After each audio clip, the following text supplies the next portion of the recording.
Persona 4 offers a lot of utility features that make you get through the game in the process, like obviously persona fusions, skill cards, status, or even skill upgrades. But what if we eliminate pretty much everything that somehow aids you in battle? Could you still beat the game with the bare minimum of features? Today we will find out. But first we need to go through the rules of the run, and because we got quite a lot of those, we should get going right away. First of all, we ban fusion. We are only allowed to use personas gained through shuffle time. And speaking of which, everything that somehow improves your persona during shuffle time is banned as well. This means no skill cards, no status upgrade cards, no level up cards, no skill upgrade cards, and yeah, you get the drill. We also ban all items in both in as well outside of battle, with the exception of go homes to save our dungeon progression. All dungeons must be completed within a single game day. This means that once we head into the TV world, there is no going back until the dungeon boss is down and the segment is completed. In dungeons, we also ban golden chests, as well as golden hands to make leveling a little more interesting as well. Last but not least, we also put a level cap to stop ourselves from overgrinding, as we're not allowed to exceed the level of the upcoming major boss, similar to the usual Nuzlocke rules. But those are only the things revolving around combat itself. Outside of battle, we ban all social links other than those that start and or advance automatically, with the exception of Marie, since we obviously need her for the golden exclusive content. And since we already ban social links, might as well also ban all bike dates to make sure that the party does not get any more additional skills. We also ban the movie theater for additional stats and levels, as well as all part-time jobs. And because we're not done just yet, we also ban all side quests in the game, as well as gazing out to the sea to prevent personas from getting new skills too early, and we also add the classic restrictions like no Tetrakarn or Makarakarn, no DLC, as well as no New Game Plus, and I think that's mostly it. As for the difficulty, we play on hard as always, since very hard only further reduces the experience and money gained, but has no further effect on the actual combat portion. I will also put the rules in the video description since it is quite a lot, so you can look them up again if you want to. As always, I'm writing this as I go through the run, so I would say we get started before this intro becomes too long with all the rules involved, so let's get going. We start the game, select our difficulty, and get to name our protagonist. As for the name, I wanted to pay a little tribute to the recently deceased Chuck Norris, and considering that the man never needed more than what he had on his body, it kinda felt fitting for a setting like this as well. We go through the opening cutscenes, shake hands with the new people because what could quite possibly go wrong, and a few days later we end up in the TV world for the first time, and here is where I would like to mention something already. Some of you may remember that on hard difficulty, the battle against Shadow Yosuke without items is basically impossible. I covered this in other videos before, but the way this battle is set up, there's practically no way to get through this one on hard without healing via items. We have no native healing spells, and with the boss seemingly never missing its attacks, there is no way to deal enough damage in time before we go down. This means that we either need to lower the difficulty or allow the use of items for this one single battle. In Persona 5 challenges, we often exempt the tutorial section of the game from the challenge rules, and I think in this case we can treat the intro section of the game as such as well. So for the battle against Shadow Yosuke, we are allowed to heal in order to get through it, and once the enemy is down, all rules go into effect immediately. We go through some more cutscenes until Yukiko shows up on the Midnight Channel, and with that we're basically set to head into the very first dungeon. And here is where we need to be a little careful with our resources already. We want to grind a couple of levels on the first floor to make the battle against Shadow Chie a little easier. At the same time though, we don't want to spend too many of our SP to go into the boss battle with a decent amount of SP left. While we are allowed to use cup cards in order to partially restore our HP and SP after a battle, the restored amount is not really very high, and cup cards also don't seem to come up regularly in shuffle time either, at least not when you actually need them. Another thing that is going to be important is persona luck during shuffle time. Without fusion, we are very limited in the amount of personas we are able to grab in this challenge, and while there is usually a decent amount of options to choose from in each dungeon, you need to get somewhat lucky to actually draw the ones that you're looking for. While grinding some levels, we also pick up pretty much all normal chests on the way. While the majority of items in those are banned, we can sell them off later to get a decent stack of money. Without part-time jobs, dungeon loot is pretty much our only way to get some bucks in, and some items like lifestones sell surprisingly well for how early you can get them. That being said, once we reach level 5 with the party, we continue on in the dungeon as we head into the battle against Shadow Chie next.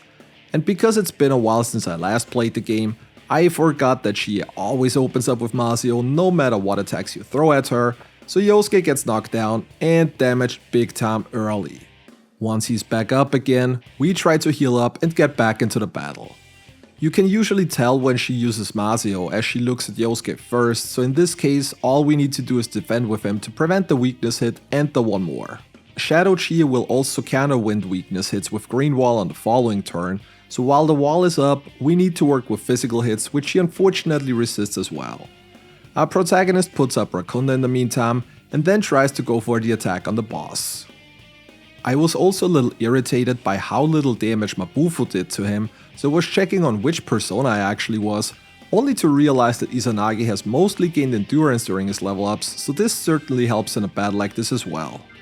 Unfortunately, Shadow Chie gives you no warning for Mazio towards the end of the battle anymore, so eventually she wept Yosuke, and with the protagonist being out of SP, we had no option to heal any longer, so a couple of turns later, we game over for the first time. On the second attempt, I was prepared for the turn 1 Mazio, so we are already starting off much better than before. This time, we also hold off on the Rakunda cast since we only have a very limited amount of SP on the protagonist, and ideally want to throw out big numbers deeper into the battle to get through the later phases faster. This worked out pretty well, and although it got pretty close towards the end again, we are able to take out Shadow Chie this time around with both party members alive at the end of the battle. Chie joins the party right after, and with that we can officially kick off the first dungeon segment of the game. While we can theoretically spend our time freely, there really aren't a lot of things we can even do during our free time. We haven't really collected a lot of enemy loot yet, so there isn't really anything decent to upgrade into at Daidora's, so we kick off the social link with Marie, and considering all other social links are banned, we might as well head back into the TV pretty much immediately. Now as we try to go through the lower floors of Yukiko's castle, let's quickly talk about the personas we want to grab during shuffle time here. This is the list of personas we can grab in here, including the floors where they're available, though I am not trusting this one 100% since I have found certain personas on floors that are not listed here, but it's good enough for an overview I guess. Either way, we definitely want to grab something with fire attacks for the mini-boss in this dungeon, so Ukobak seems like the most obvious choice for that. For Shadow Yukiko later on, we probably want something that either resists or nulls fire, so either Orobas or Senri. Last but not least, we obviously also want something with Bufo on it to hit the boss's weakness later on, so either Forneus or Valkyrie should do the trick here. Other than that, we also want to get some experience onto our slime since it is the only source of Tarunda we got at the moment, and with literally no party members getting access to attacking debuffs other than Yukiko during one of our bike trips, which are banned, we have to use the protagonist to keep the enemy's attack down. With our party members only covering wind and ice magic, the protagonist is also responsible for a lot of the weakness hits, which results in his SP going down rather quickly, and if you remember, our only way to replenish them is via cup cards, and since we have to complete the entire dungeon in a single day, we also can't just go back to auto heal and continue on another day. We do game over a couple of times during progression, especially against the dice enemies because I can't properly calculate the party's damage to keep them from exploding, but other than that, progression is smooth for the most part.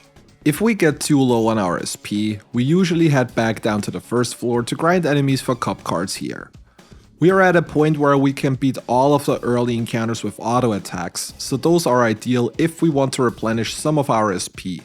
Unfortunately, auto attacks don't automatically trigger shuffle time, so we need to hope that we can even get one, and if we do get one, we need to hope that it also includes a cup card, so as you can imagine, we will be spending quite some time down here to fill our party back up again. By the time the party has somewhat replenished their SP again, we are already at level 10, so I think now would be a good time to continue progressing through the dungeon as we head to floor 5 and the mini-boss encounter against Avenger Knight. The boss is still faster than the party and immediately opens up by buffing its attack, so we need to make sure to incapacitate it as quickly as possible since there is a decent chance that a single attack gets a party member close to being wiped. I figured it might be worth trying to apply status elements, and to my surprise, this worked pretty well.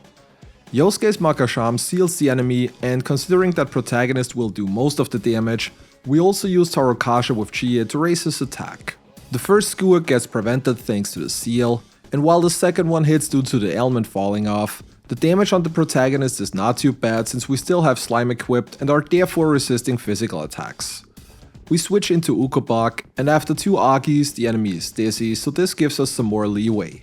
We attack with everybody, and once the mini-boss recovers, he will put up a red wall to prevent another weakness hit. We can use that extra turn to not only use Taronda to decrease the enemy's attack again, but also apply ailments. Unfortunately, the following Makasham by Yosuke misses, and the enemy power charges, so we definitely need to prevent the next attack from going off, because otherwise, somebody will go down. Luckily, Evil Touch from Slime connects, and while the fear is not a 100% failsafe method, it works out just fine for now. Avenger Knight unfortunately gets a skewer off, but Chie manages to survive with 10 HP left, and while the red wall has run out at this point, we can't dizzy the enemy any longer since our protagonist is already out of SP. Luckily, the enemy is almost down at this point, so a couple of more attacks are enough to take the mini-boss out on our very first attempt, and I'm not going to lie, I was not expecting a first try victory here, but I'm not going to complain about this one. The strategy was pretty solid, and while it was somewhat reliant on luck, it worked out perfectly fine, but with the party being out of SP again, we need to head back to floor 1 to further grind cup cards to regenerate before advancing. Once we got enough SP back to continue on, we head into floor 5 and advance towards the top. We're getting to the point where we can also get some higher level personas during shuffle time, and there are a couple of which we are looking for. We already briefly talked about this before, but we're specifically looking for a source of ice magic which would either be Fornias or Valkyrie, and something that either resists or annuls fire, which in our case are either Orobas or Senri. We get the first one in Fornias rather early, and afterwards immediately head back down and up a floor again. This serves as somewhat of an autosave so we won't lose our progress in case we get wiped, since we can always restart from the last floor. And since we're low on SP again, guess what's coming up next?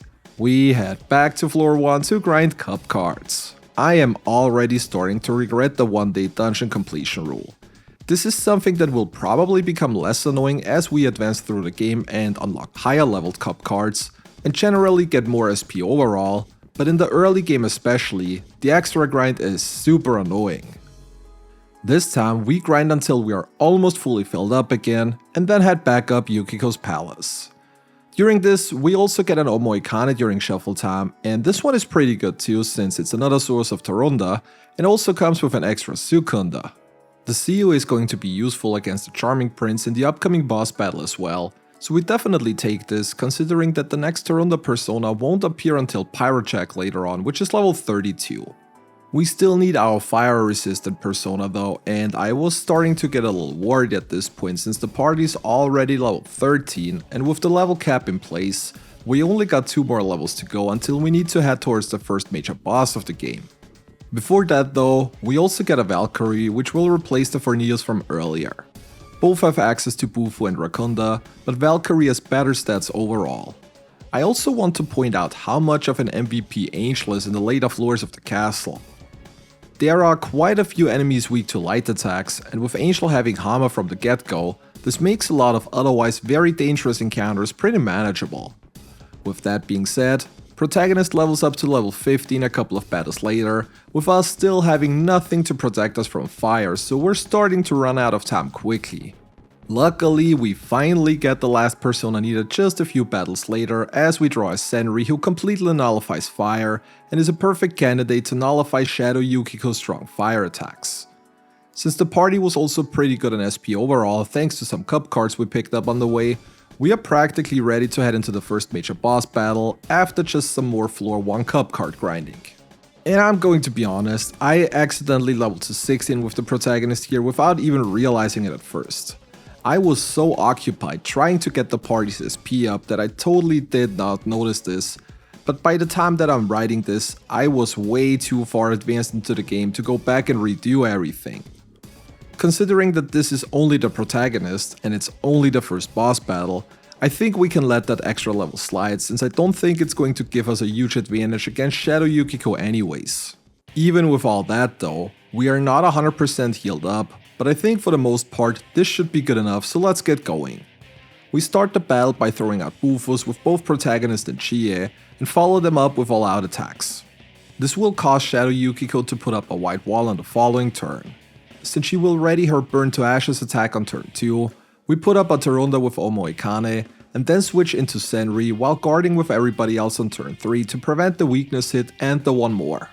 We also put up a Rakunda to deal more damage overall with our physical attacks, and once the wall runs out, we go back to Bufu and all out attacks again, which deal enough damage for the boss to summon the Charming Prince. Since Shadow Yukiko has not put up another white wall yet, we can go for another ice weakness hit, then hit the prince with Seo and follow up with more all-out attacks to deal damage to both enemies. We can either try to wipe the prince, or just go for damage on the boss since the prince will always run away once we hit a certain HP threshold, which seems to be the better option overall. Unfortunately, the prince likes to put status elements onto the party like Seal or Fear, and the latter one especially is super dangerous since Shadow Yukiko likes to target feared party members with Shivering Rondo, something that I completely forgot about since in past challenge runs, she only used it after the prince has already run away. Luckily the attack missed Yosuke because we currently don't have any way to revive party members with our current means, so this probably would have been a game over otherwise. At this point, we have also done enough damage to make the prince run away, so at least we don't have to be afraid of that one any longer. Shadow Yukiko will now again put fear on Yosuke, but luckily this time around I was smart enough to remember that we have Patra on Angel, so we can heal the status before worse things happen. We are getting close to the point where protagonist runs out of SP though, so we need to end the battle quickly now. Unfortunately, during our last phase, Shadow Yukiko can use Burn to Ashes without any preemptive warning, and because I played this a little too risky, I went for damage with Chie instead of a safety guard, so of course the boss went for Burn to Ashes, but somehow Chie managed to stay alive at 2 HP. I also decided to not heal the Terra voice since I knew that she would follow it up with Shivering Rondo, and I'd only lose a single party member then game over, which is exactly what happened on the following turn. Shadow Yukiko is almost down, as is the rest of the party, and after Yukiko wiped Chie with another Agi, I was already prepared for the game over, but instead of going for the kill, she put up another white wall and with 6 HP remaining, the follow-up regular physical attack is enough to barely secure us the victory in this battle. Not going to lie, this got pretty intense at the end, but we made it through, even on the first try. With that, we got the first downtime period of the game now. We head to Daidoras to sell all of our loot and items for him to create new equipment. And yeah, that is mostly it already, since there really isn't a lot that we can do with our roles. We're not allowed to take up any part-time jobs or advance any other social links other than Marie, so we hang out with her if she's available, and otherwise just go grab a bite to eat or go home early. During evening hours, we either read some of the books we grabbed or just study to get our knowledge up to get the exam rewards later on. On days where Dojima is not at home, we can also sneak out and head to the item shop to trade some of the bugs we've gotten from the shrine kit earlier. While the Dara's weapons are definitely a good upgrade, some of the real treasure lies here by exchanging stones for weapons, and with the amount of grinding we will need to do in dungeon segments, we should usually get enough stones to get at least an item or two for our party. During our first visit, we also get the fish hook here that we can later on use to grab some fish and exchange those for more stones at the shrine during nighttime. We can't catch bugs by ourselves just yet, but might as well get everything rolling since there really isn't anything else we can do in the meantime anyways. If we shop at Daidoras, we usually do that during rainy nights to make use of the discount, and then continue on until the fog sets in a couple of days later and Yukiko recovers. We continue hanging out with Marie if she is available, and then automatically unlock the fox a couple of days later, and this is an interesting one.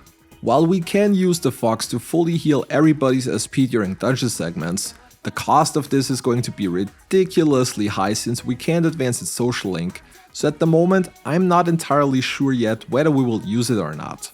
Generally though, it's nice to know that we got a plan B in case we need to quickly refill our SP again. Either way, Kanji shows up on the Midnight Channel a couple of days later, and with that we head back into the TV world for dungeon number 2, the Steamy Bathhouse. We finally got a full party available now, which is hopefully going to make dungeon progression quite a bit easier compared to last time. As for personas, we're not looking for anything specific this time around, though we want to grab something that resists physical, and something that nulls electricity in order to be prepared properly for the boss later on. One battle we mostly want to avoid again are the dices, as they still like to explode when they get low on HP, and if that happens, well, you can see for yourself. Other than that, we are pretty much covered on most bases now, as we can hit every elemental weakness out there. This is also going to be our main reasoning when it comes to getting new personas, as we usually replace the old ones with new ones that carry the same elemental spells to make sure we're not going to miss out on anything. We get an Oberon card rather early into the dungeon, so we are already covered on the null electricity part. Oberon also getting access to electricity boost down the line certainly helps for random encounters as well. Once we hit floor 7, we use a go home to go back, save our progress, and then head back into Yukiko's castle to refresh our SP. Like mentioned earlier, we could theoretically also do that at the Fox, but a full heal costs over 30,000 yen, and we're at the point where we still want to save money for future equipment upgrades, so it's probably not worth it overall for now. Eventually, we want to battle the Contrarian King anyways, so might as well make it all the way up if we're already here. Once we are all ready, we return to the bathhouse to battle the mini-boss Hulk Hogan. Hogan will always start up the battle by using Torokasha, Rebellion and Power Charge before unleashing a strong single target attack which usually one-shots a party member. And while this may not sound so bad at first, we still don't have any reviving skills on anybody, so if the attack hits and they go down, we can't get them back up again. And this is exactly what happened on attempt number 1. Once half of my party was down, I noticed that we're not going to get through it with brute force, so I decided to throw the fight. Another thing that I noticed during this though was that the mini-boss eventually ran out of SP. This means if we can survive until that happens, the battle is basically free since he has no buffs up any longer, so after game overing, we go back at it immediately. This time we make sure to have the enemy properly debuffed with Taronda, and on the turn where the attack is going to happen, we just guard with everybody. With the guard, we can survive the incoming attack, and then just heal back up again. Unfortunately, due to an unlucky counter, our protagonist feared himself, making him unable to debuff the enemy's attack, which led to Yosuke going down. At this point, I put the battle on auto because I figured we're not going to win this anyway, but even though Yukiko went down after the next attack, Chie pulled through and we're actually able to get the enemy down. Not necessarily how I wanted this battle to go, but hey, I'll take whatever I can get. Either way, we can now continue advancing through the dungeon. A little later, we also get an Obarian card during shuffle time, and with that we also got our physically resistant persona covered, so theoretically that should be everything we need for the boss later. Once we reach the top floor, we are pretty much out of SP again, so we head back to the castle to get everybody filled up. Considering we're only level 20 as well, we can still grab a couple of levels before we head towards the boss, so we're going to need quite a bit more SP anyways. Just for funsies, I also attempted the Contrarian King to see if there is any chance we could get the weapon upgrade for Yukiko, but needless to say, we didn't get very far.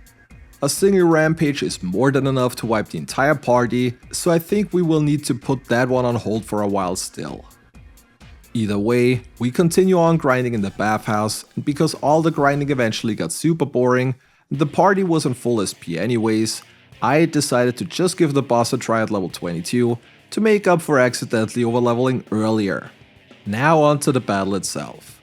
Shadow Kanji is accompanied by Nice Guy and Tough Guy.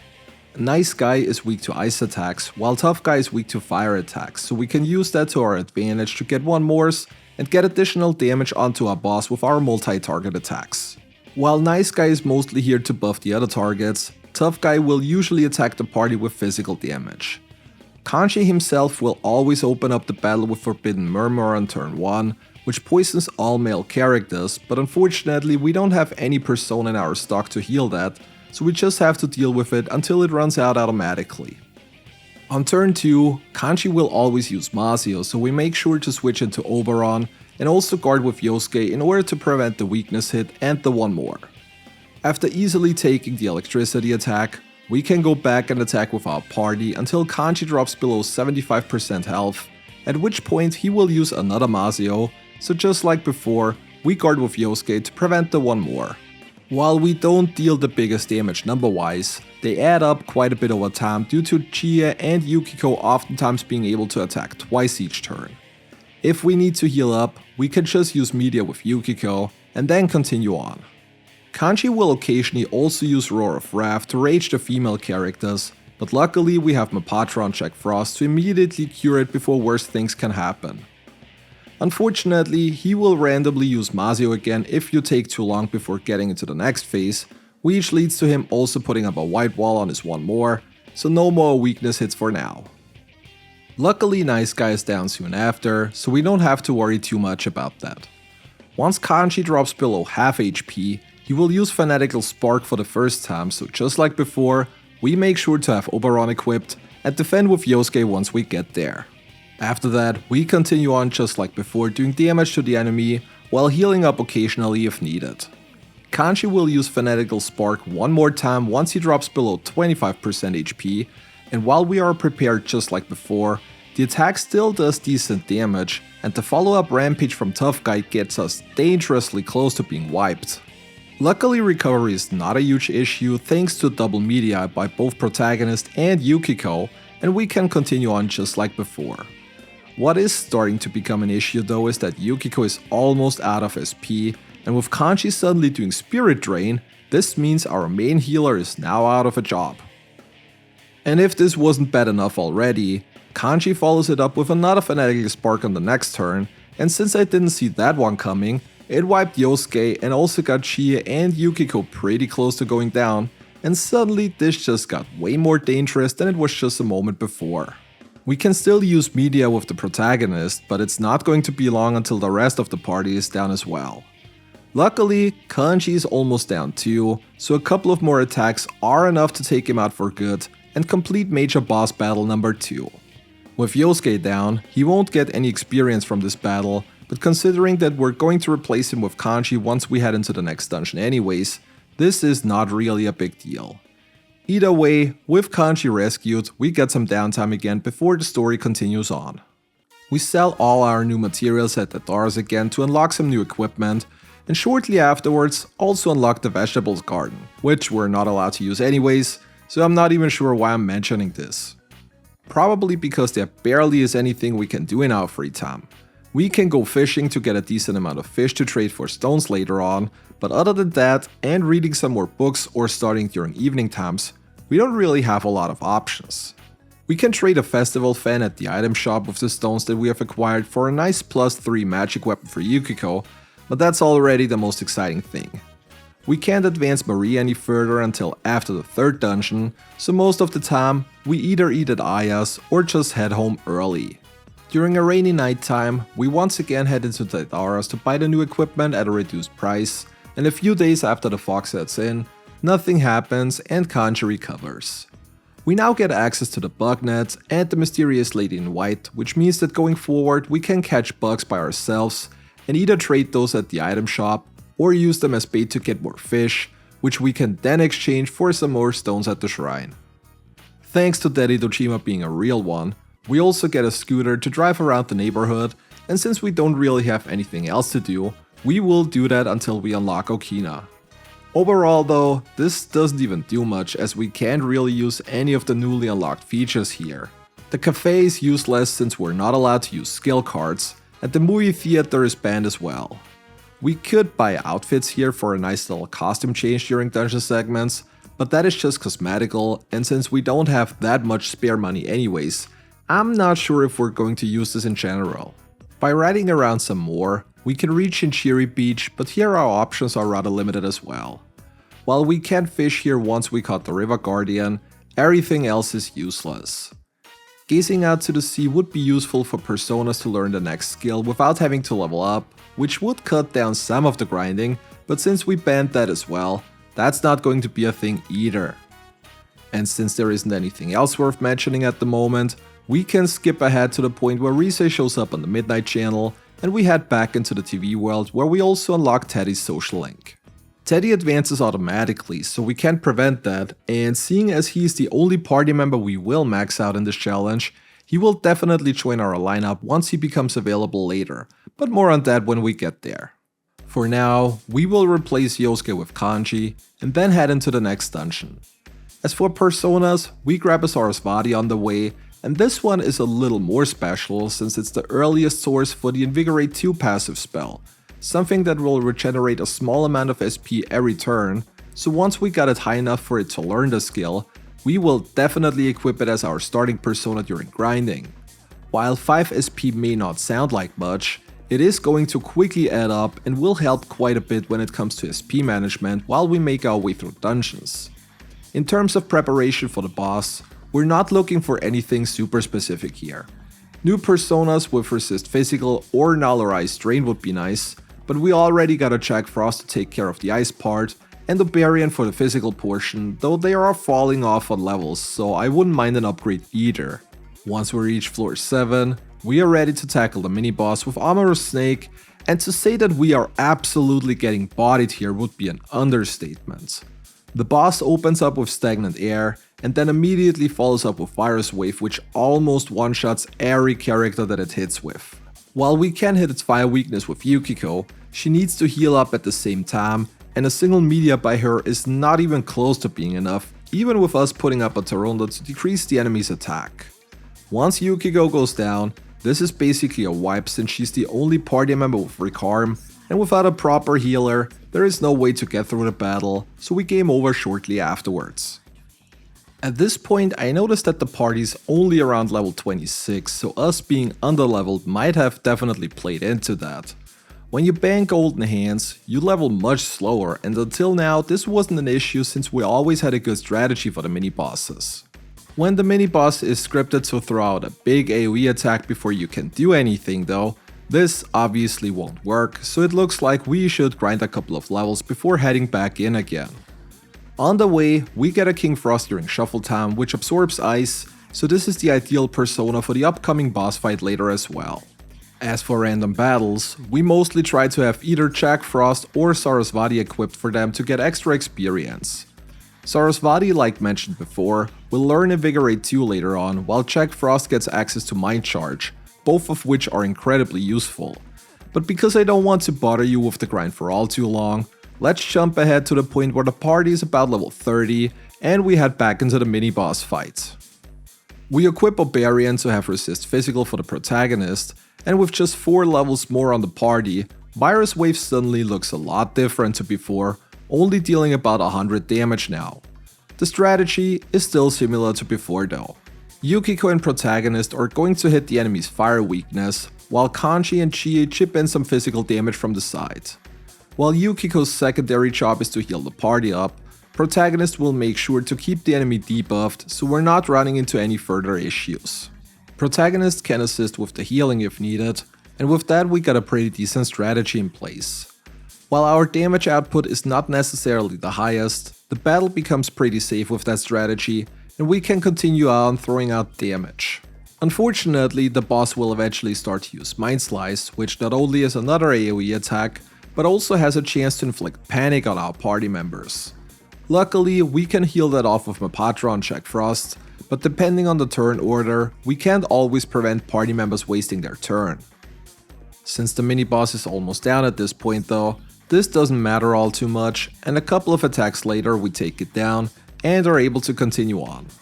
Once we reach the top, we're at level 32, and considering how the mini-boss fight went, I think it's safe to say that we should definitely grind a couple of more levels until we are 35 to make sure we are prepared for the upcoming boss battle. I also give the Contrarian King in Yukiko's castle another shot, since we are quite a bit higher leveled compared to the last time we fought it, but a swift rampage once again reminds us that we may not be just ready for this one yet. The plus 50 SP weapon for Yukiko would be nice, but I think we could do without it as well, so we continue on grinding until we hit level 34 and then head into the next set of boss fights. The upcoming bosses are a set of 2 back-to-back battles, with the party going up against Shadow Rise first. Luckily, fight 1 is the far easier of the two. Shadow Rise mostly attacks with elemental magic, but with a Tarunda up, the damage is manageable even when she hits a character's weakness. We also don't need to watch for our SP here, since we will get a full heal between the fights, so we just throw everything we have at her until she goes into her scripted phase after using Supreme Insight. Battle number 2 is the actual boss battle, as we take on Shadow Teddie next. Teddie has a variety of attacks, though on the damage part it is mostly either physical or ice. Other than that, he likes to use Foolish Whisper to seal the party, which makes them unable to use their persona skills and also change them around. In the earlier phases, Teddie will always use Concentrate before throwing out a Mabufula, so if that happens, we switch into King Frost to absorb the hit with the protagonist if we're not sealed, and make sure to guard with everybody else in order to take the hit and prevent the one more. We also switch into Omoikane regularly to reapply Taronda, since Teddie also likes to use Heat Wave, which can hit like a truck if it's unmitigated. Yukiko is mostly responsible for keeping the party alive, while Chie and Kanji try to deal damage with Assault Dive and Kill Rush. Once we got through the first 25% of Teddie's health, he will charge up an Ultra Hand, and since I am pretty certain that we're not going to deal enough damage to prevent it from happening, we make sure to guard on the second turn with everybody to not take any damage from it. Ultra Hand is nice because it always takes a couple of turns for Teddie to set it up, and we can easily guard the incoming damage, so this gives us some time to heal up and reapply debuffs if necessary. When Shadow Teddie gets below half HP, he will use Duality Guidance for the first time to dizzy characters and then charge up another Ultra Hand. Luckily, we got more than enough time to prepare for that, so once again, we can nullify the damage by guarding with everybody on the second turn. Unfortunately, at this point Teddie will also start to use Marakunda to decrease everybody's defense, and since we have neither Marakukasha nor Dekunda to negate that, we need to absolutely make sure his attack is debuffed at all times, since otherwise his attacks will get dangerous very quickly. Case in point, the second Nullity Guidance, which almost one-shots the protagonist. Luckily, the Ultra Hand again gives us enough time to recover and get back on track again before anything worse can happen. After this one, Shadow Teddie can now also use Mabufula without a Mind Charge first, so we can't anticipate and prevent the weakness hit and follow up one more any longer. The boss usually uses the extra action to negate his debuffs with Dekunda, so we need to make sure to immediately reapply it if that happens. And while there are a lot of things that can happen in this battle, overall we're hanging in very well for the most part, and a couple of turns later, the boss goes down and we successfully complete dungeon number 3 for the first time with all party members still alive at the end of the battle. With that, we got some more downtime again before the story continues. We once again sell off all our loot at Idaras to unlock some new equipment and continue catching bugs to grab some more fish, since that's practically all we can currently do. And while nobody shows up on the midnight channel when the fog sets in, our homeroom teacher is hanging upside down around town, and Teddie officially joins the party on the front line. Now the question is, what is our starting lineup going to be going forward?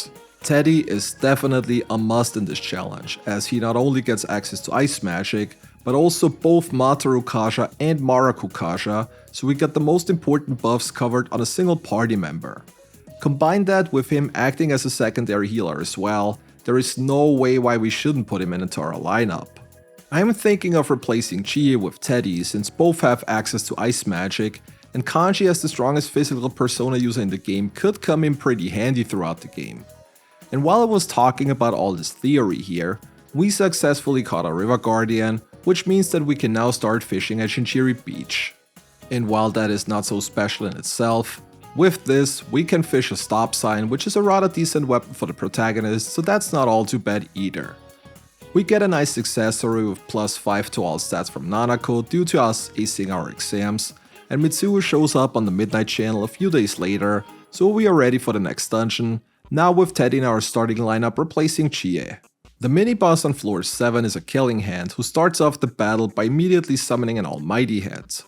While the mini-boss itself has no weakness, the almighty hand is weak against ice, so we can use that to get one more Swift Mabufu, while also damaging the killing hand and wipe the almighty hand relatively quickly.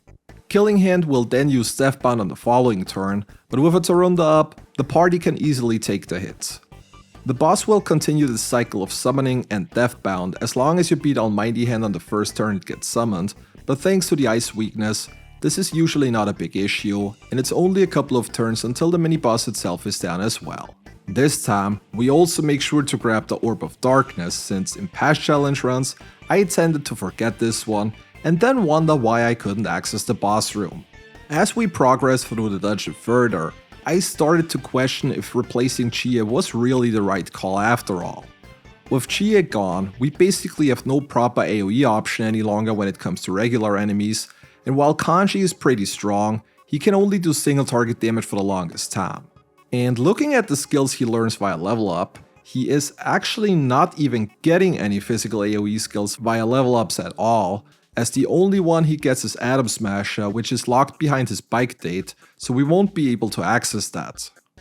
Not only that, but with Power Charge being locked behind his Social Link as well, Chie might actually be the better option overall with the limits in this challenge. While Chie only gets Bufu and Mabufu when it comes to spells, she learns several AoE physical attacks as well as Power Charge via regular level up. Because of this, I eventually decided to use a Go Home to go back and replace Kanji with Chie.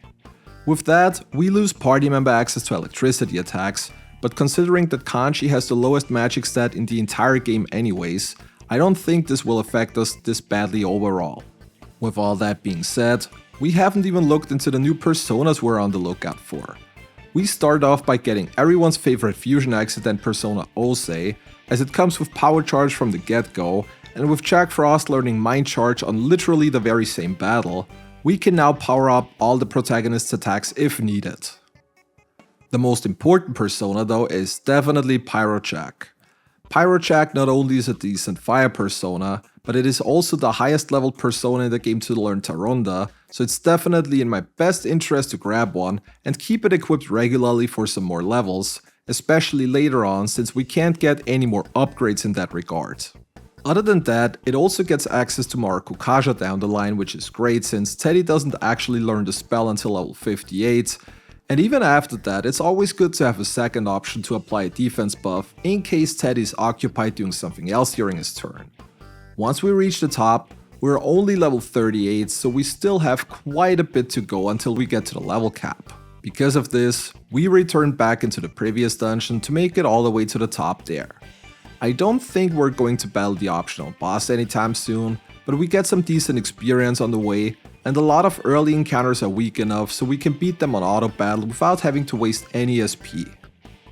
Speaking of optional bosses, we once again head back into the castle to battle the Contrarian King again, because I would really like to have that plus 50 SP weapon for Yukiko, especially considering that in most boss fights until now, we have run out of SP towards the end of the battle, and those extra 50 SP could be the difference in the end.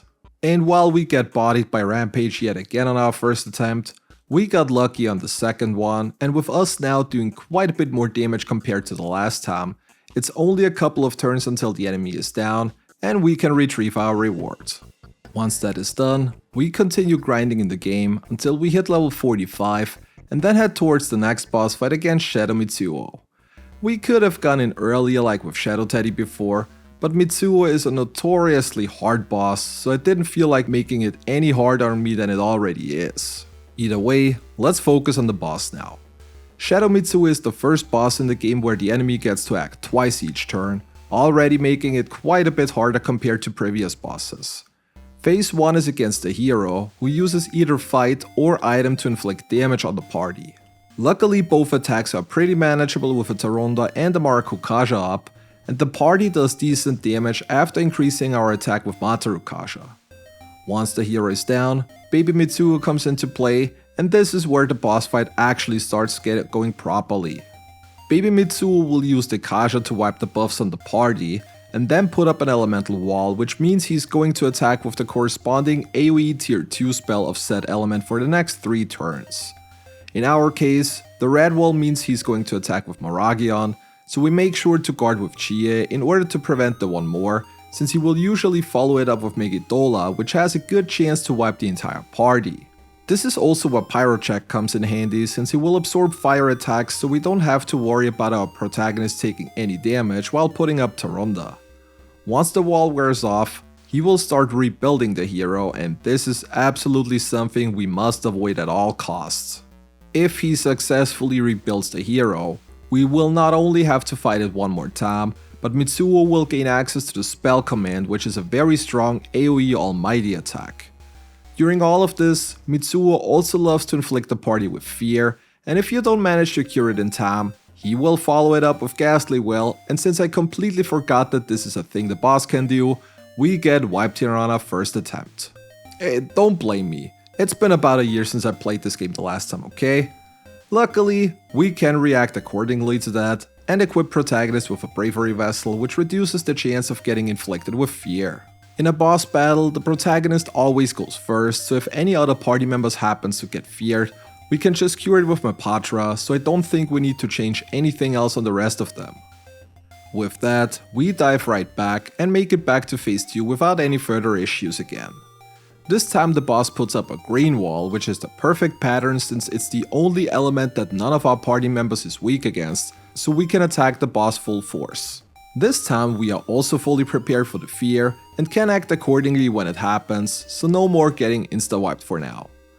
Once the boss gets below half HP, he will start building 2 stages of the hero in a single turn, so we need to be quick since it also takes more damage to destroy the build at this point. And while it looked like we may just have enough firepower to prevent the completion, Yukiko misses with the last needed attack, and that's all it took for the problems to start, as we now have to battle the hero again, and as you can see, spell does a ton of damage, almost wiping the party from pretty much full HP. And at this point I started to panic a little since this was not what I had in my cards for this boss battle. Luckily the hero only uses spell every couple of turns, so once we got our debuff set up again, we should be safe for the most part. With a Taronda up, the spell attack is manageable, but we still have to go through the entire phase one more time where the hero can also inflict enervation on party members with the item command, which reduces their current SP after an attack, something we really don't want with how close we have gotten in previous boss fights. Eventually, we're able to take the hero down again and transition back into Baby Mitsuo, and while all of this was a huge extra hassle, it does have one good thing. After the hero is destroyed, Baby Mitsuo will go through his 3-turn elemental cycle again, which is great because, especially in later phases, he would normally try to fully rebuild the hero within 2 turns.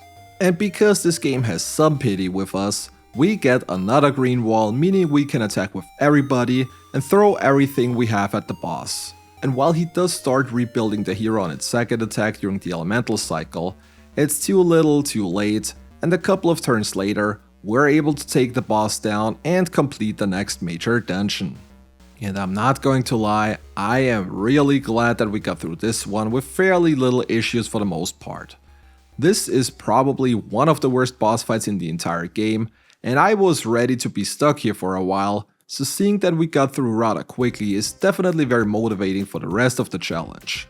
With that, we have some more downtime now before the story continues. Teddie learns Rekarm via scripted social link rank up, so going forward, everybody but Chie is able to revive fallen party members if needed. We sell our loot at Idaras to upgrade our equipment later, and that's pretty much everything we can do unless Marie is available, at which point we will continue hanging out with her to get her social link up. We still exchange bucks at the item shop, but the majority of weapon upgrades are either not available or not much better than what we already have equipped, so I'm not sure how much this helps at the moment. And because Marie is also our only mandatory max social link in this challenge, we will obviously romance her. It's unfortunate that she has no Christmas or Valentine's Day events, so there isn't really a lot of bonus content if we waifu her, but if we're already here, might as well. As always, we tell Kanji to let him dangle on the beach because the challenge would be invalid otherwise, and shortly afterwards, we max out Marie, and with that we have everything we need to get access to the golden exclusive content later on. After a short cameo by P3's Chihaya, Naoto shows up on the Midnight Channel a few days later, and with that we're back into the TV world for the next dungeon segment. Unlike previous dungeons, we are at the point where we don't absolutely need specific personas any longer. We got pretty much all kinds of buffs and debuffs, and can cover most elements as well as mind and power charge, so if we're making upgrades, it's usually because we get a new persona with higher stats that covers the same things that something in our stock already does.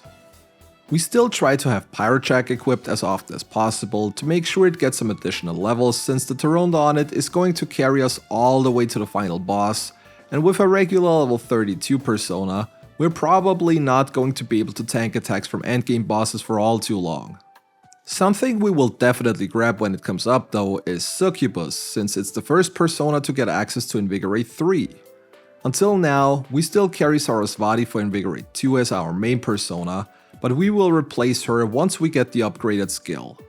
Unfortunately, this won't happen until we get her to level 50, so it will still be a while, but it's good to know that we can still slightly upgrade stuff over time. With that, we head into the next mini-boss battle against the Dominating Machine. The enemy will always power charge first, and then fire off a Herculean strike, so knowing that pattern, we can prepare accordingly and easily take the hit. The mini-boss has no weakness, but it does take slightly increased damage from ice attacks, so we will focus on those and then keep on wailing on the enemy. Once it gets low on HP, it will start vibrating and explode after 3 turns. To prepare accordingly, we make sure to have a Taronda on the enemy, as well as a Marukyu on the party, and once the explosion comes up, we just guard with everybody, and I might have slightly over-prepared for that since the party basically takes no damage. Nothing big to see here. Rather easy if you just prepare accordingly for the incoming attacks.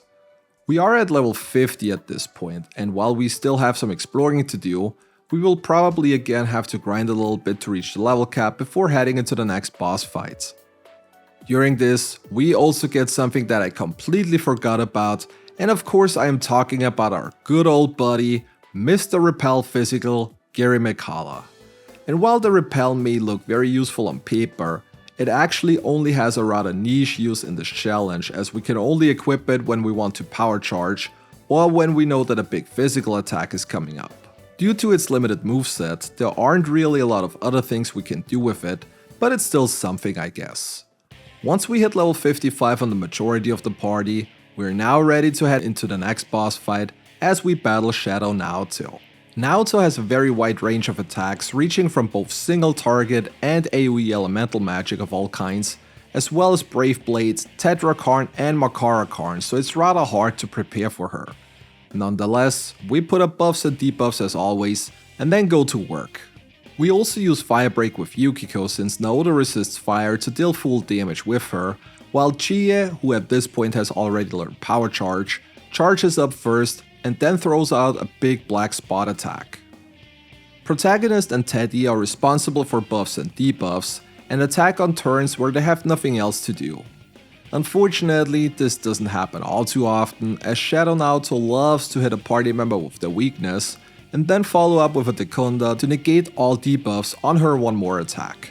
Generally, the incoming damage for the most part is not that big of an issue, though Naoto can use Galgalimise to not only enervate a party member, but also put their HP to 1, and if you remember, we don't have Endure on any party member due to not being allowed to rank up their social links, so we need to make sure to heal up quickly.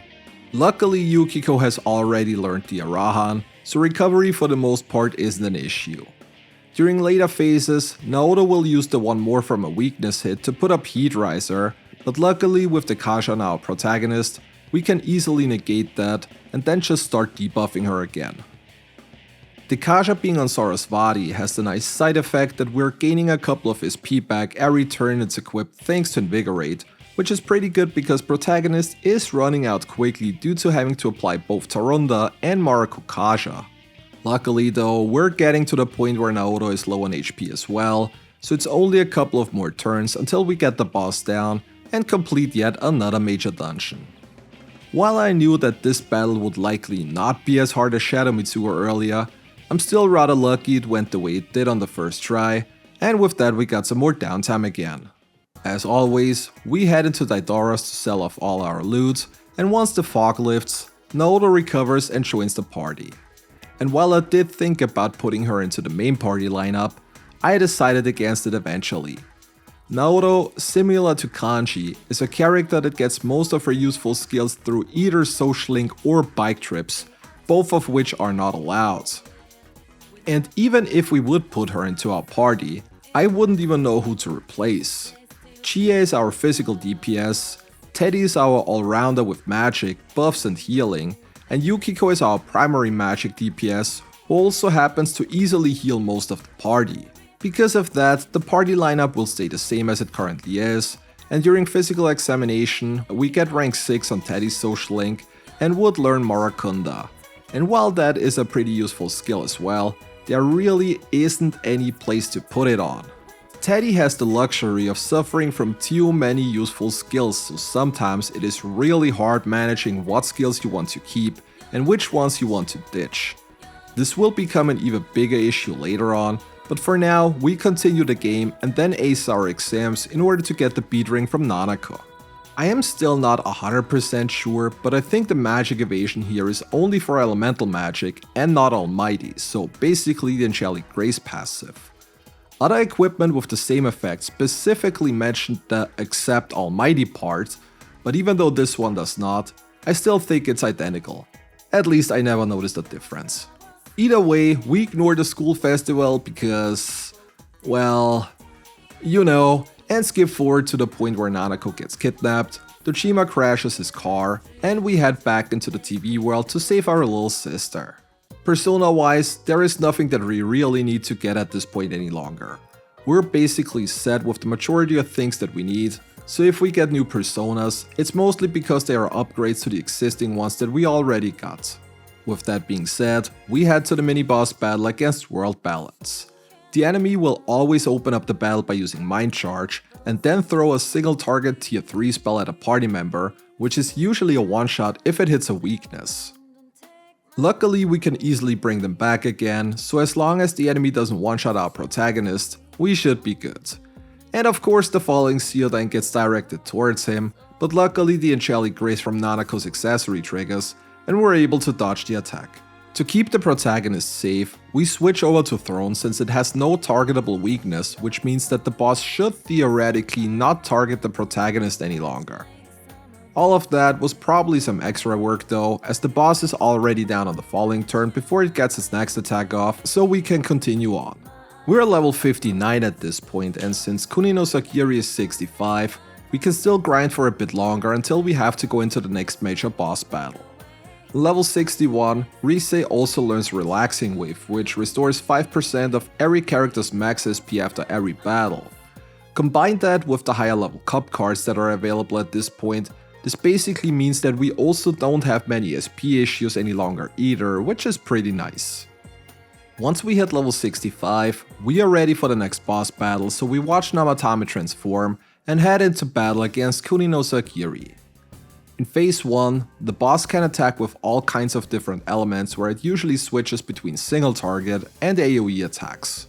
With buffs and debuffs up, the incoming damage is manageable for the most part, though the boss likes to negate the party's buffs with the Kasha after hitting a weakness on the one more, which is especially annoying since each cast costs 22 SP, and I'm already afraid of running out of SP way too early. As for damage, protagonist mind charges and throws out Bufodines if we don't need to apply debuffs, Chie power charges into Black Spot, and Teddie and Yukiko throw out magic if they don't need to heal or apply buffs. The Takasha is definitely the worst part of the battle though, since it happens very regularly, and once Kunino Sakiri switches into his next phase, Teddie is already almost down to half of his SP. At this point, the boss will use Quad Converge, which greatly increases the damage of one element, while drastically reducing the damage of all others. Unfortunately, there is no way to find out what element it is before its first attack, so either it's guessing or just waiting. On the first cycle, we get Wind, which is nice because nobody's weak to it, But on the other hand, it's also bad because the protagonist is the only character that can actually hit it for proper damage now. Chie's physical attacks are still neutral, and while her damage is not that bad, it's nothing to write home about either, especially considering that she seems to miss her attacks pretty regularly. I don't know if Kunino Sakiri has some kind of increased evasion against physical attacks, or if I just got extremely unlucky, but there was definitely a pattern I noticed during the fight. Either way, Kunino Sakiri switches into the next element after 3 turns, which happens to be fire, which is nice, because Yukiko can now deal increased damage. On the other hand, it's bad because a double Marakidine is more than enough to wipe Chie, so we need to bring her back up again and heal up, effectively killing Yukiko's chance at attacking the boss, so we need to try and recover first. Since Chie also goes before both Teddie and Yukiko, there is also no way for her to guard to prevent the one more from happening, but luckily on the following turn, Kunino Sakiri uses God's Judgment on the one more before changing elements yet again. This time the element of choice is electricity, so we need to watch out for Teddie now, which is bad since he's responsible for both attack and defense buffs. Theoretically, we could also switch over to our protagonist for that, but as you might have noticed, both of them are already getting low on SP. One advantage that we have is that we can repel certain elemental attacks with the protagonist if we have the correct persona in our stock, but this usually only works once per cycle as Kunino Sakiri likes to use an elemental break to counteract that. Eventually the boss will start controlling one party member while setting up a new quad converge, so the easiest way is to just guard the following attack to make sure that nobody goes down. While the boss is starting to go into his low HP animation, both protagonist and Teddie are almost out of SP, and to be honest, I don't think we got enough damage to get this battle done in time. The next time, the boss will control all your party members, and this is the point where things get dicey. I figured it's probably the best to just guard those turns, but the first attack knocks us out of our guard, and while Yukiko accidentally heals the protagonist with her fire attacks, the boss follows it up with a physical attack and we wipe. But just looking at the amount of SP left, I don't think we would have won this one regardless. We immediately head back in for attempt number 2, and since we have gone through most of the boss's phases now already, I will just give you a highlight reel of the next couple of attempts. Again, we open up phase 2 with a wind cycle and then get electricity, and to be honest, I am not even sure myself which element I would prefer here. Wind can't hit a party member's weakness, but we're also having a lot of trouble dealing damage during those phases. Fire would probably be the ideal one since Chie is mainly attacking and not responsible in any way for the party's survival. We make it back into the control phase again, but just like earlier, both protagonist and Teddie are pretty much out of SP here, so I'm not very confident that we can win. This time around, we get trolled even worse though, as Chie throws out a Bufu to knock down, and also dizzy Yukiko on the one more, so this is a great start already. We bring Yukiko back after she gets wiped, but due to the recovery, all our buffs ran out in the meantime, which means there is basically no way that she can take the follow-up attack where the boss also wipes Chie on the one more. While we somehow still manage to recover, the boss is back to controlling party members shortly after, and looking at our SP, yeah, I don't think this is going to work out again. This time around, I got an idea though. Since Kunino Sakiri will always end the turn with a physical attack, I figured switching into Kiri Mikala for Repel Physical might be a good idea.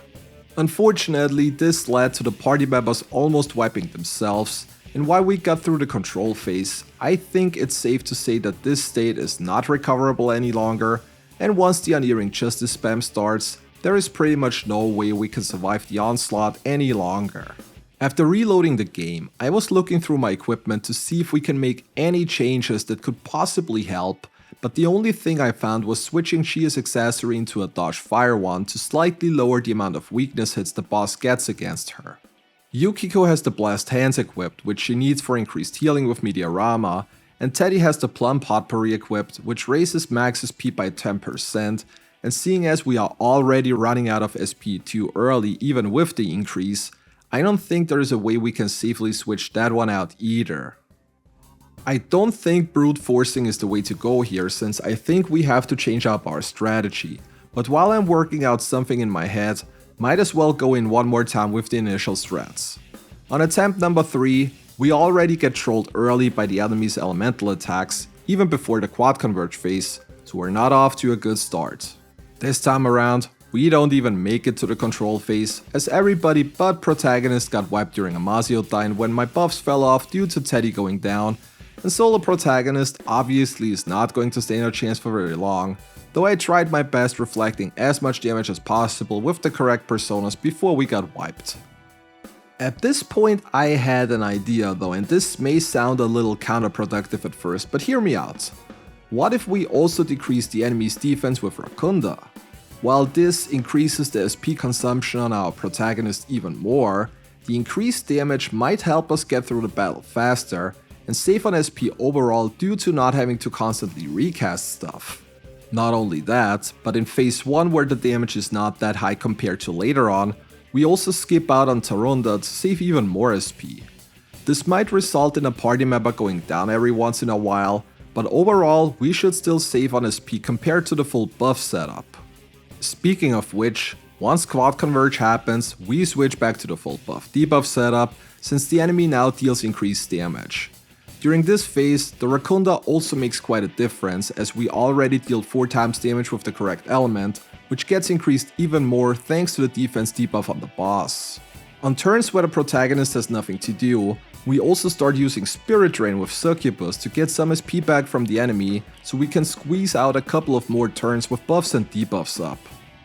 When Kunino Sakiri starts to control all party members, we are still much better in the battle compared to the previous attempts, so we switch back to Girimekala again to repel the incoming attacks and easily get through it with everybody alive. In its last phase, Kunino Sakiri will now start to spam Unerring Justice, which is a strong almighty attack, but with buffs and debuffs up, we can still easily take it.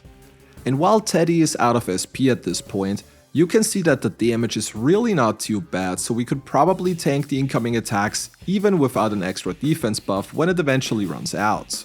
At this point, this is basically a race against the clock. Protagonist's sole purpose now is to apply Tarunda and Spirit Drain to make sure he's not going to run out of SP, while Chie still goes for Power Charge and Black Spot.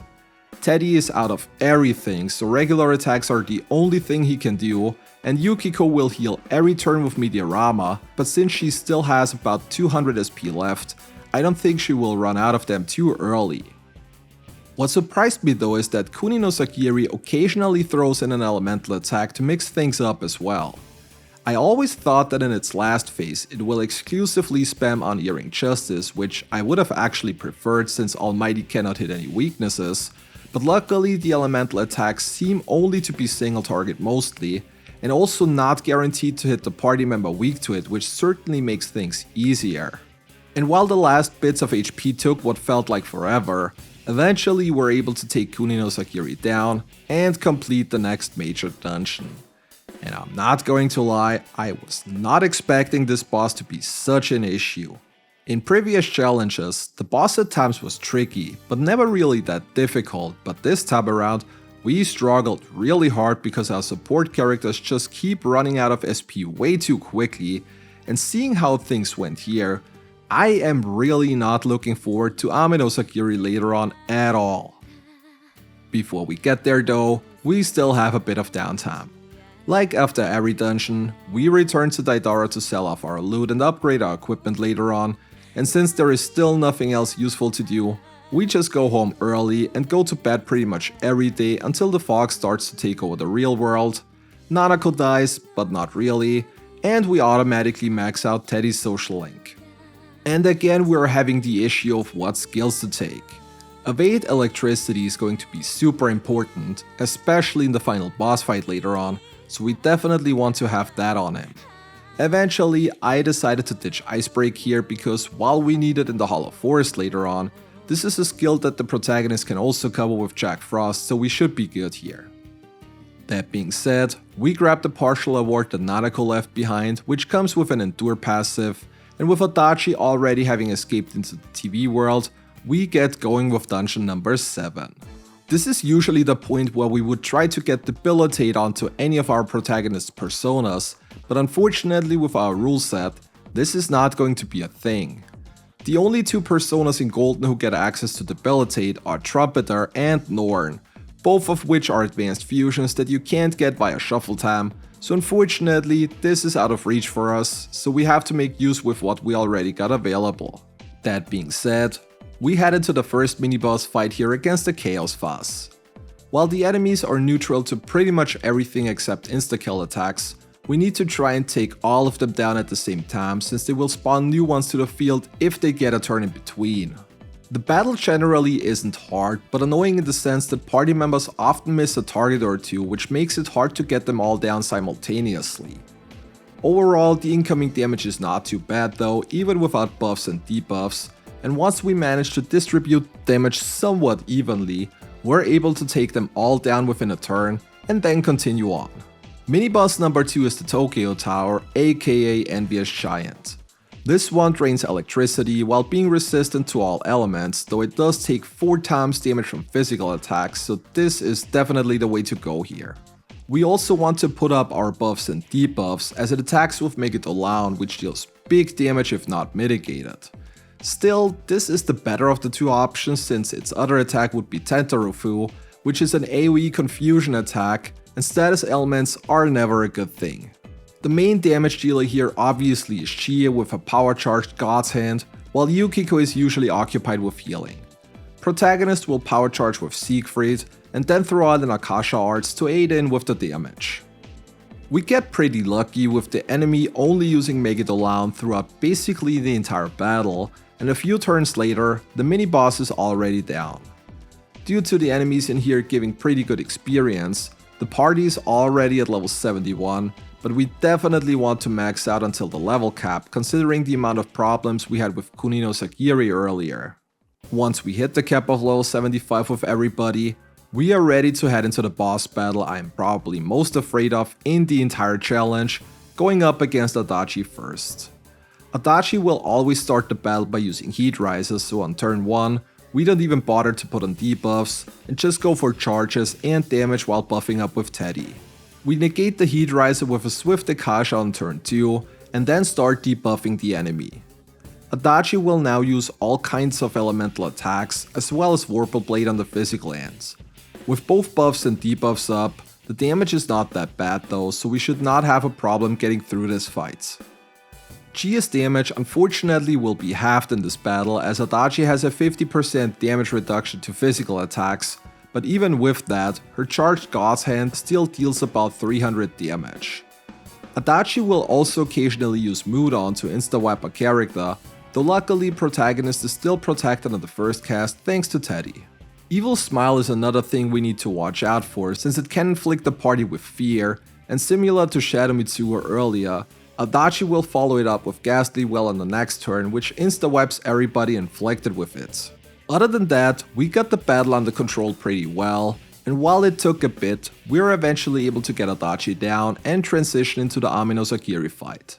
What has me worried quite a bit though is that both protagonists and Teddie's SP are already almost down to half, which is not good, considering that part 2 of the boss fight is the far longer and more tedious one, but we'll see how this is gonna go.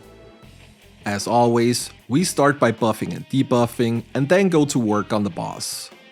Ami-no Sakiri is another enemy that gets 2 actions each turn, and will usually either cast single target spells or Agni Astra during phase 1. With everything set up though, the damage is luckily not that bad yet, but we need to try and rush through the battle before running out of SP again. Chie's charged God's Hand also does full damage now, dealing roughly 600 damage to the boss, so this is definitely a good upgrade as well. Seeing as everybody else is oftentimes occupied with buffs, debuffs or healing, she will also be our main DPS for this battle. Once Ami-no Sakiri drops below 75% HP, it will start using Nebula Oculus, which is an AoE Almighty attack, as well as various AoE elemental spells, and this is once again bad, because if it manages to get a 1 more on a weakness hit, it will usually either cast Akasha or Dekunda, which means we have to reapply our buffs and debuffs, wasting even more SP in the process. Another potential problem is that Agni Astra is usually the enemy's second attack, and if it hits for 3 times, Yukiko often is not tanky enough to take it due to her low endurance, so she goes down and we have to bring her back up and try setting everything up again. We are not even at the first scripted bewildering fog phase, and this battle is already a huge nightmare. Speaking of which, once the enemy drops below half HP, this happens for the first time, and since we can't target the boss during those turns anyways, we try to set up and recast all our buffs and heals so we can guard with everybody once the fog lifts and the boss goes for a big charged Nebula Oculus attack. And while we are barely able to survive the attack with everybody, things won't get any easier from here on out, because now the enemy will oftentimes attack with 2 almighty attacks each turn, making it very hard to stay in the battle, especially considering that both protagonist and Teddie are already on very low SP, so we won't be able to keep the buffs and debuffs up for much longer. We do make it all the way to the second bewildering fog, where we once again put up the last couple of buffs and heal up to prepare for the next charged Nebula Oculus. The problem here is that Ami-no Sakiri will go for another attack immediately afterwards, and with its attack still buffed, Yukiko once again goes down while the rest of the party barely manages to stay alive. Teddie's SP are already too low to cast some Makarakarn, so protagonist has to get Yukiko back up again, which means we won't have a chance to debuff the enemy's attack, and needless to say, we're getting overwhelmed by the damage quickly, especially since Ami-no Sakiri likes to use Dekunda and Dekasha during the last phase to get rid of all kinds of buffs and debuffs. While we manage to hold on for a while longer, it is clear that we're not going to win this battle at this point anymore, and a couple of turns later, the boss finally puts the party down, and we're back to square one. To be honest, I was not expecting to get through here on the first attempt anyways, but it's obvious that we are running into a similar problem like in the previous boss fight, so maybe the strategies that brought us the victory early on work here as well. Only one way to find out. Or not just yet, because on attempt number 2, Adachi manages to fear the entire party, and since protagonist is the only one that can cure the fear, we get insta-wiped on the following turn by Ghastly Whale. On attempt number 3, we make it back to Ami-no Sakiri with slightly more SP on Teddie, since we skipped out on casting defense buffs, so that is already an improvement over the first attempt. Since Ami-no Sakiri's first phase is not that dangerous compared to later ones, I decided to also skip out on the Taronda here at first to save some more SP on the protagonist for later, and only use Marukyu to buff our defense. This can lead to Yukiko going down occasionally when Agniastra hits her 3 times, but overall this is still better than the initial strategy. Considering that Taronda needs less SP compared to Marukyu though, I eventually switched around to save some more SP on Teddie as well. Again, we make it to the first scripted bewildering fog and guard with the entire party to make sure that we can tank it. At this point, we have to go with full buffs and debuffs as well, since there is no way we could otherwise reliably tank the enemy's attacks, so once again our SP are dwindling down fast. Since the second bewildering fog lifts before the enemy attacks, we now try to Dekasha the boss with protagonist and hope that he is able to tank the incoming attacks even without a guard, which would not have worked wouldn't it have been for Ami-no Sakiri to use Dekasha on its second turn instead of a damaging attack, but at least we're still in there. As you can see by our SP though, things don't look too well, and while we did get closer than our first attempt, we are still a bit off from victory here. On our next attempt, we made even more changes than before. For Adachi, we now completely skip out on any attack debuffs, but we do put up Rakunda after the initial Heat Riser to deal more damage. While Rakunda needs the same amount of SP as Taronda, we can again save some by just getting through the entire battle faster, so maybe I should have tried that from the very beginning already. And as you might be able to tell by the start of the Ami-no Sakiri battle here, we're going in with quite a bit more SP compared to early attempts, so this is definitely the way to go. And since this worked so well for Adachi, we will keep doing the same for the first phase of Ami-no Sakiri. In earlier attempts, protagonists usually tried to aid on damage with power-charged physical hits, but now he's mostly occupied throwing out Tarondas and Rakundas, while Teddie only goes for attack buffs and otherwise attacks Ami-no Sakiri with Bufudyne. With Rakunda up, God's Hand also does almost 800 damage, so this is a very nice boost already. We will keep the very same pattern in phase 2, which means that Yukiko is going to go down again every once in a while, which I'm really sorry for, but we're all doing this for the good of the SP, right? We make it into the first bewildering fog with much more SP left, and if we can keep Taronda up afterwards as well, we might have a shot at winning this. We again guard the first big attack, and then keep on doing damage while making sure that all buffs and debuffs are up. Going into the second bewildering fog, we still got more than 100 SP on both protagonist and Teddie, so this is looking promising unless we get trolled badly. Again we guard with everybody, and thanks to Izanami-no Sakiri going for a regular attack on its second action, everybody stays alive, and once the enemy is dekaja'd, we can keep on doing damage. The boss will now regularly use Dekasha and Dekunda itself, which sucks because we need to reapply buffs, but on the other hand, it's actually not that bad because in those turns, the boss can't damage the party on both actions. We keep on buffing and debuffing while trying to stay alive and attack the enemy whenever possible, and with less than 20 SP on both protagonist and Teddie remaining, we are able to take the boss down for good and finally win this battle. That was intense, but we made it. I don't want to jinx anything, but I think we made it through the worst. Hollow Forest should not be such a big deal, and considering Izanami is level 90, we should have enough SP by then to get through, but let's find out ourselves. Before we do that though, we still have a bit of downtime. Not that we could do anything useful here, but whatever. Theoretically, we could get Teddie's third awakening here since his social link is maxed, but since we would need to manually talk to him for that, we're not allowed to get it. What we can do is quickly go back into the TV world, because I just realized that I missed something that could have really saved me quite a bit of hassle against Izanami-no Sakiri. We're going back to heaven to battle the optional boss Lost Okina here. Once we beat it, we can grab a chakra ring, which is an accessory that halves the SP cost of all your spells, so had we gotten that earlier, we probably would have had a much easier time, but since it can still help us a lot in the final dungeon, better grab it late than never. The enemy itself is not a big deal.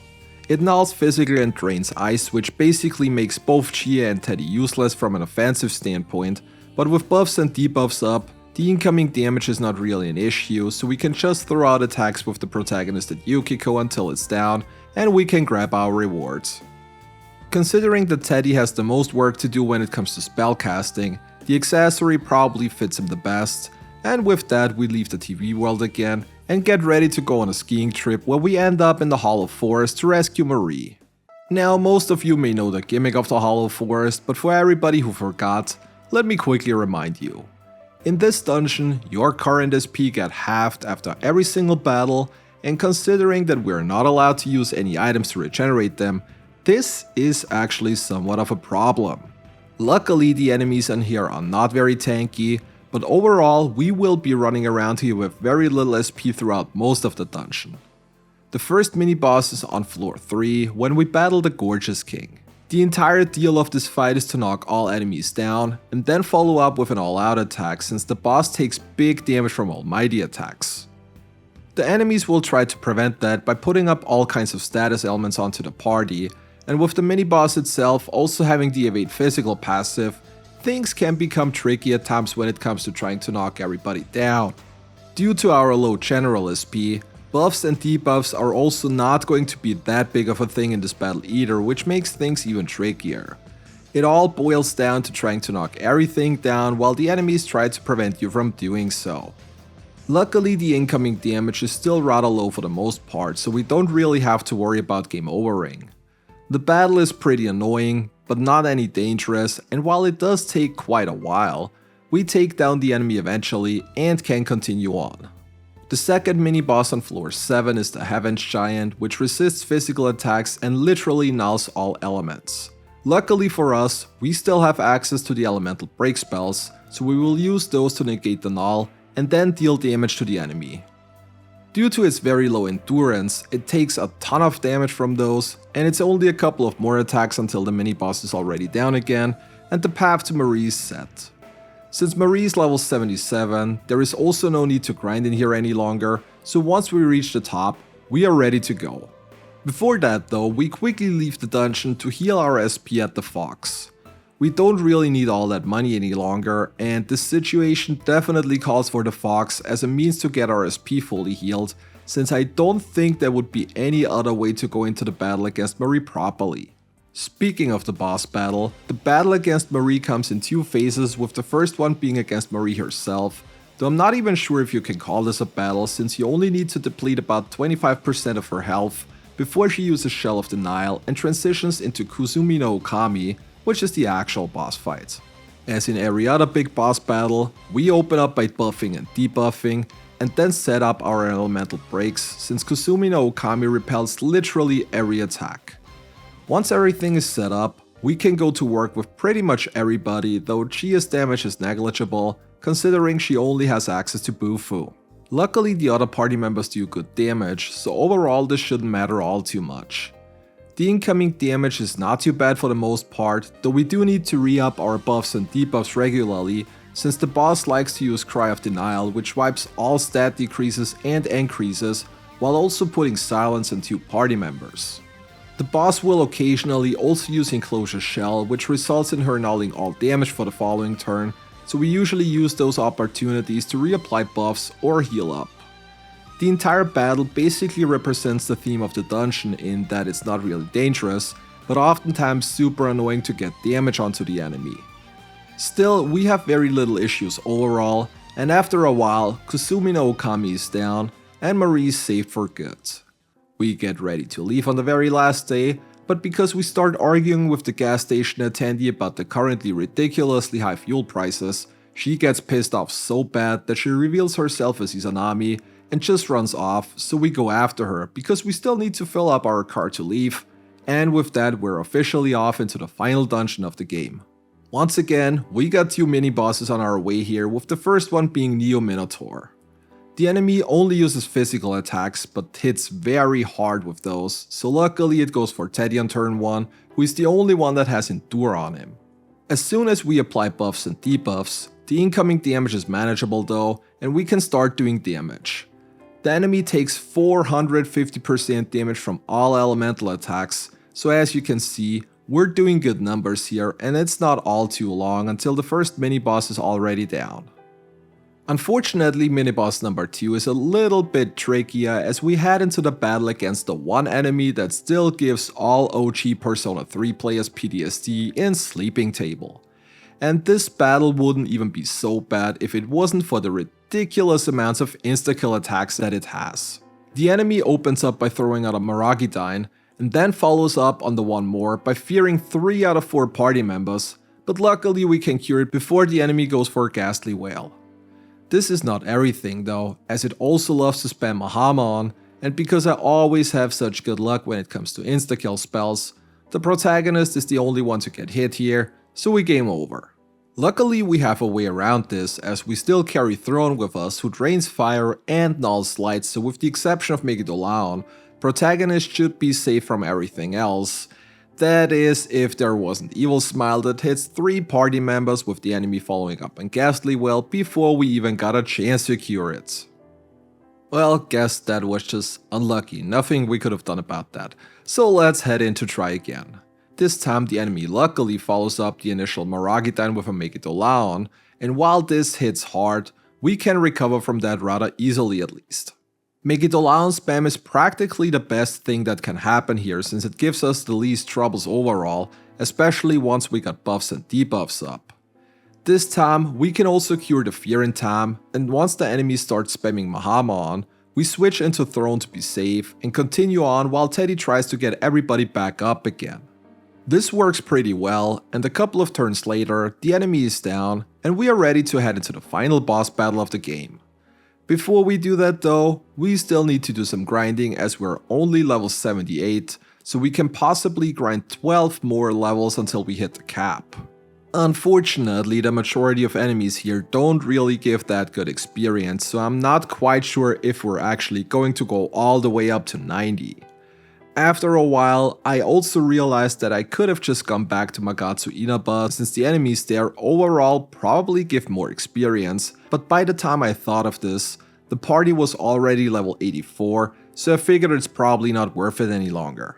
Once we hit 85, I had enough of the grind, so we get ready to head into the final boss battle now. Again, this battle comes in 2 parts, as we will go up against regular Izanami first. We set up Tarunda and guard with Teddie to avoid the 1-more from the Maziodine on turn 1, and then keep going. I figured we could do battle 1 without an extra defense buff to save SP similar to the Sakiris earlier, but a charged Megalodon quickly showed me that this is probably not the smart way to go, as Yukiko went down, and Chie and Teddie also almost got wiped, so the extra buff is probably the right call. Similar to Adachi earlier, both phases of the Izanami battle have a physical damage reduction by 50%, so Chie is not going to do that much damage, but a charged God's Hand still hits for around 350 damage, so I'm not going to complain. If Izanami hits a weakness, she will usually go for either Dekasha or Dekunda on the second action, which is annoying, but manageable. Overall, phase 1 is not that big of a deal though, with both buffs and debuffs up, and once her HP are down, we prepare for phase 2 until she transitions into Izanami-no-Okami. Just like in phase 1, she will start the battle with Maziodine, though she will mind charge and Marakunda the party before doing so. As long as we make sure to guard with Teddie to prevent the 1-more, we should still be fine though. After healing up, we apply buffs and debuffs, and with that the damage is honestly not as bad as I expected. While the boss gets 2 actions each turn, most of her attacks deal less than 100 damage on average, so healing up is not a problem in general. Now it's just about trying to get her down before our SP run out again. As for strategy, we just continue on like before, throwing out charged God's Hands with Chie, while the others chip in with magic damage on turns where they don't have to heal or buff or debuff. Similar to phase 1, she likes to Dekasha the party on the 1-more if she is able to hit a weakness, but after setting up our buffs again, we can continue on just like before. The chakra ring on Teddie certainly helps a ton though, protagonist is getting lower on SP rather quickly. Once the boss drops below half HP, things get interesting for the first time, as she will use Galgalim Eyes to inflict enervation, and then immediately follow it up with summons to Yomi, which insta-kills everybody inflicted with any ailments. Luckily Yukiko dodges the initial attack, so nothing happens on the follow-up and we can continue on just like before.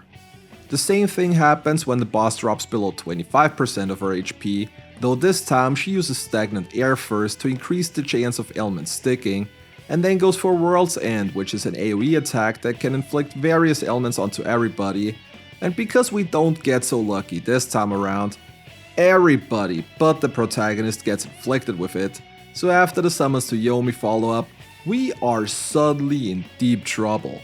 Teddie manages to stay alive thanks to his Endure, and we can bring everybody back up and heal again.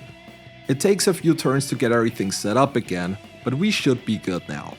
Unfortunately, the boss will now do this pattern every couple of turns, so we need to be quick when it comes to getting it down. Luckily, the boss is already at low HP at this point, so once everything is set up again, we throw all of our attacks at her and are able to get her down before she gets another chance to use World's End again, and with that, the challenge is successfully completed. The only thing we have to do now is go through the scripted 1000 Curses turn, see everybody that we bonded throughout the run, which is basically only Teddie and Marie, and then return to throw out a big myriad truths to end this challenge for good. And that is it, everybody. We managed to beat Persona 4 Golden while banning almost everything that could somewhat be considered useful in this game. And I'll be honest with you guys, this challenge got way more interesting the deeper we got into it. A lot of those challenges are super hard early on because your resources are so limited, but in this one the start was really not that big of a problem, where it got to a point where I was afraid that this might become too easy overall. Luckily, both Sakiris proved that this was not so free after all, and it turned into a really nice challenge towards the later parts of the game. It's been a while since I did a Persona 4 Golden challenge, and at first I wasn't even sure whether or not to just wait until the release of Persona 4 Revival, but with there basically being no updates or timeline for the release of the game, I figured Golden will do the job just as fine. With that being said, Special thanks go out to this video's top channel supporters Novarel, Shurker, Matthew Frack, Chipsel Naga, Why the Heck, 30C25 and Mr. Sandman, as well as all other channel members and patrons. Becoming a channel member or joining the Patreon gives you 48-hour early access to all videos among other small perks, so if you want to support the channel even more, there are plenty of ways to do so. That is all for me today. I hope you enjoyed the run as much as I did, and I hope to see you all next time as well. Until then, take care.